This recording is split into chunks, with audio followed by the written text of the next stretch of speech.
मनोज कुमार दास, छात्र नेता। इस समय हम मौजूद हैं पानापुर प्रखंड ग्राम सजोरा के पिपरा गांव में, और आपको हम उस तस्वीर से रूबरू करवा रहे हैं जहां कुछ दिन पहले जिस समय पानी कम हुआ था, उस समय यहाँ का जो स्थल है पूरी तरह से सूख गया था। और इस घर के जो लोग हैं एक बार फिर से पलायन कर गए हैं, पहले भी पलायन कर चुके थे। और आप देख सकते हैं साफ साफ कि यहाँ पानी जो है पूरे ठेहुन के ऊपर पानी लगा हुआ है, और इस घर के लोग एक बार फिर से पलायन कर चुके हैं। और ख़ास करके अभी जो जल जमाव की स्थिति जो बनी है इधर, इसका मुख्य कारण ये है, मैं उस चीज़ से आपको रूबरू करवाता हूँ।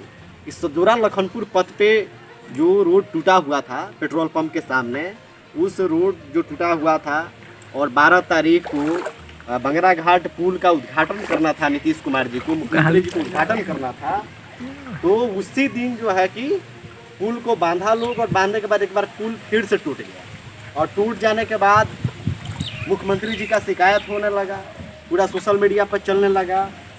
अब समझिए कि वहाँ जो इंजीनियर थे, डीएम थे, डीएसपी थे, तमाम लोगों ने जनता को आश्वासन दिया कि रोड को हम चालू करवा रहे हैं, और लगभग वहाँ 50 फीट में रोड टूट चुका था, और 50 फीट में रोड टूटा था और पानी निकल रहा था। तो ये जो तमाम जो इलाका है, खास करके बेलोर पंचायत और सजोरा पंचायत का जो इलाका है, इस इलाके से पानी जो है उतर चुका था। लगभग सारे लोग अपने घर में चले गए थे, लेकिन पुल को बांधने का काम शुरू हुआ। वहाँ साइफन डाल करके पता लगा कि साइफन गिर गया है, और जो चीज़ भी हम बता रहे हैं वहाँ से कहे कि जानकारी आ रही है। हम वहाँ गए भी थे, लेकिन वहाँ पुल कंपनी के जो गार्ड है, उस गार्ड के द्वारा पुल जो बन रहा है उस स्थल पर हमको जाने से रोक दिया गया। मेरे साथ और 2 साथी थे, उनको भी जाने से रोक दिया गया, इसलिए हम लोग वहाँ नहीं जा सकते। लेकिन वहाँ पहले प्रयास ये किया गया कि पुल को बांधा जाए काफ़ी दूरी में, लेकिन दूरी में पुल नहीं बांधा।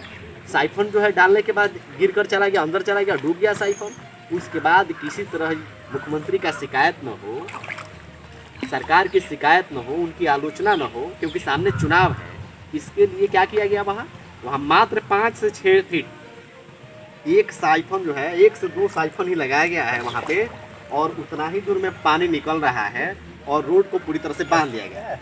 और बांधने के कारण स्थिति ऐसी पैदा हो गई है कि जिन इलाके से पानी उतर गया था, लोग अपने घर में चले गए थे, एक बार फिर पलायन कर गए हैं। आप देखिए साहब, कैमरा उधर भी कीजिए, दिखाइए उधर, उन तमाम जगहों से पानी उतर गया था। इसके अलावा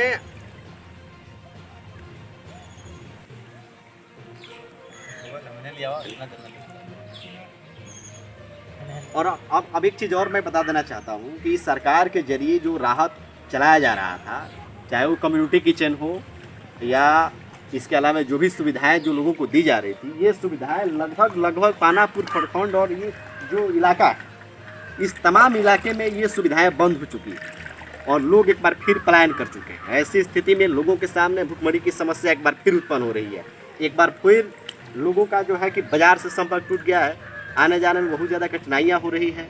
आप मेरे पीछे भी बहुत सारा टोला है, आप उसको भी दिखा सकते हैं, वहाँ भी लगभग पानी सूख गया था, लोग अपने घर में चले गए थे। लेकिन एक बार फिर लोगों के सामने समस्या उत्पन्न हो गई है। कुल मिला करके कहिए कि मुख्यमंत्री की शिकायत न हो, इसको लेकर के जिस तरीके से वहाँ सजोरा लखनपुर पथ पे जिस तरीके से पुल को बांधा गया है, और ये जो जल जमाव की स्थिति उत्पन्न हुई है, इसके साफ साफ दोषी वहाँ जिस तरीके से रोड बनाया गया है वे लोग हैं। और हम अवगत करवाना चाहते हैं सारण डीएम साहब से भी, अगर मेरा वीडियो उनके पास जाए, सारण एसपी को भी, और जो हमारे मुख्यमंत्री हैं, इसके अलावा तमाम जो बड़े पदाधिकारी और बड़े नेतागण हैं, मैं उनको इस स्थिति से अवगत करवाना चाहता हूँ कि अगर स्थिति ऐसा ही रहा तो हमें लगता है कि 2 या 3 घंटे बाद ये जो आपको टोला जो दिखाई दे रहा है, तो ऐसा वीडियो कैमरा उधर कीजिए, वो जो सूखा स्थल जो दिखाई दे रहा है, जहाँ पे यहाँ के लोग शरण लिए हुए हैं, वो जगह भी डूब जाएगा। तो फिर अगर वो जगह अगर डूब जाएगा तो फिर लोग कहाँ जाएंगे? इसके अलावा कहीं सूखा उखा है नहीं इस गांव में, फिर लोगों के सामने बड़ी समस्या उत्पन्न हो जाएगी। इसलिए मैं तो आग्रह करूंगा डीएम साहब से या तमाम पदाधिकारियों से मैं आग्रह करूंगा कि जल निकासी का अविलंब कोई तरीका ढूंढा जाए, कोई उपाय किया जाए, नहीं तो लोगों के सामने बड़ी समस्या उत्पन्न हो रही है। खास करके बेलोर पंचायत का इलाका, सजोरा पंचायत का इलाका और चकिया का कुछ इलाका, ये जगह जो है पूरी तरह से प्रभावित है, और ये जगह एक बार फिर डूब गया है। पहले की स्थिति यहाँ उत्पन्न हो चुकी है। इसलिए मैं कहना चाहूँगा तमाम लोगों से, पदाधिकारियों से कि इसकी इस समस्या का निदान आप लोग तुरंत निकालिए। और साथ ही साथ अगर इस समस्या का समाधान अगर आप लोग नहीं निकालते हैं तो नीतीश कुमार जी चुनाव सामने है, आपको सबक सिखाने का काम लोग करेंगे। आप घबराइए मत, आप चिंता मत कीजिए, लोग आपको छोड़ेंगे नहीं, सबक सिखाएंगे, बिल्कुल सिखाएंगे।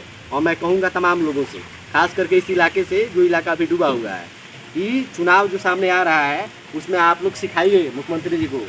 एक मुख्यमंत्री अपने प्रतिष्ठा के लिए पूरा जो है कि इलाका को आप डुबवा रहे हैं, पूरा लोगों को डुबा रहे हैं, लोगों के सामने समस्या उत्पन्न हो रही है।